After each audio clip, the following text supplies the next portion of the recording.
jirtu fayyaa keessanii maaloo bakka jirtan hundatti nagaan koo inni ramadde sinaa qaqqabu arrammoo viidiyoo koo kan biraa qabadhee dhufeera arrammoo viidiyoon koo maal ilaallata yoo jettanii keekii gogaa manatti akkamitti keekii gogaa xixiqqoo ishee ijoollee keenyaaf hojjennee laachuu akka dandeenyu jechaadha isa maal fa'aa akka na barbaachisu immoo isinitti himaa kan na barbaachisu daakuu anamma arraa fi kaappii lama kana qopheeffadheera sukkaara kaappii tokkodha kuni anqaaquun sadiillee killeen sadiillee na barbaachisa vaaniilaa xiqqoo ishee na barbaachisa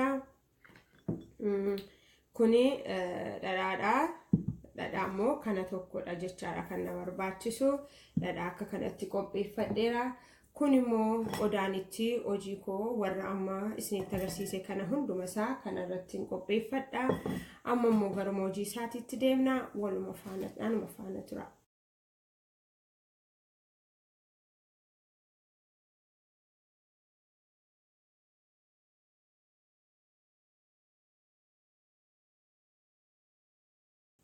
Kanas taansinee immoo maalitti naqannaa sukkaara keenya itti naqanna jechaadha.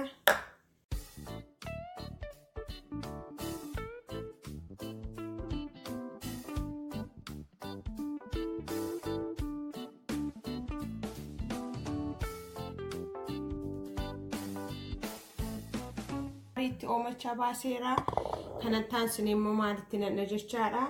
Dhadhaa keenya kanumatti naqannaa jechaadha.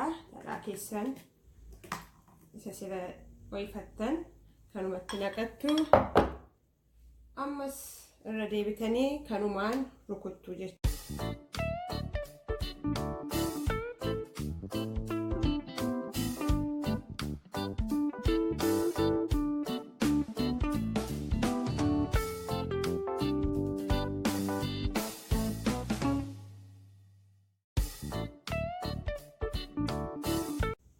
Isinitti mul'atu daakuu keessanitti naqattu jechaadha.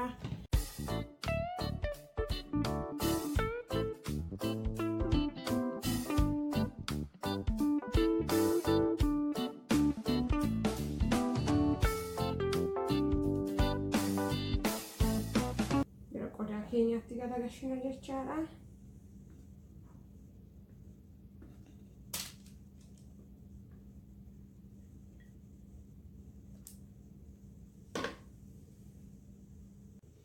Amma akkuma isinitti mul'atu kanatti sisirreeffattanii garuma oovanii gashuudha. Eega bahee booda immoo maal akka fakkaatu walii wajjiniin ilaalla. Anuma faana tura. Anamma kana fuudhee gara oovaniitti gasha.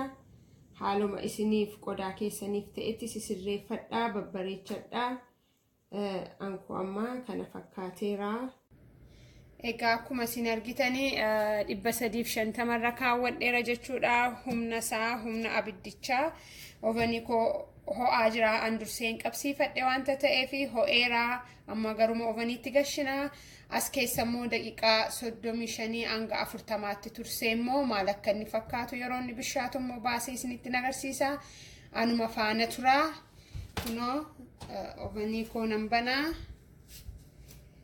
Isin argaa jirtan nan banaa. Amma keekii keenya maal goona jechuudha. Kana keessa gashinaa jechuudha. Isinitti mul'ata.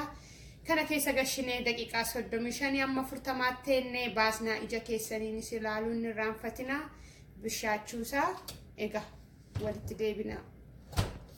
Egaa akkuma isin argitanii keekiin koo baay'ee bareedee akka isinitti mul'atu nabdadha. Keekii kanan immoo deebisee akkamitti gossee akkaataatti yeroo dheeraa kaadhee shaayeedhaan dhugaa ijoolleen koo torbee tokko torbee lamaan kaa'a wanta ta'eef akkasumatti deebisee immoo akkaataan itti gossu isinitti agarsiisa. Garuu haaluma kanaan hojjettanii laafaasaa mummurtanii nyaachuu dandeessu. An garuu gatiin gossuu barbaadeefidha. Anuma faana tura. Anuma wajjin ilaalaa waluma faanatti hafuufnu ga'a.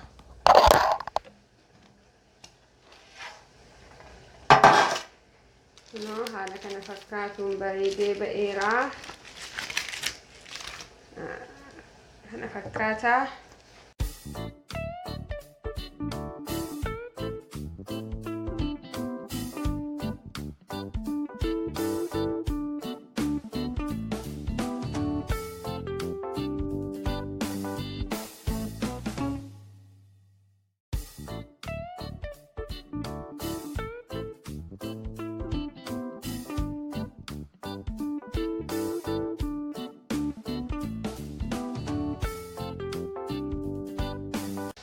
haala kana fakkaatuun eegamuun muree booda immoo daqiiqaa 15f ovenii keessatti deebisaa.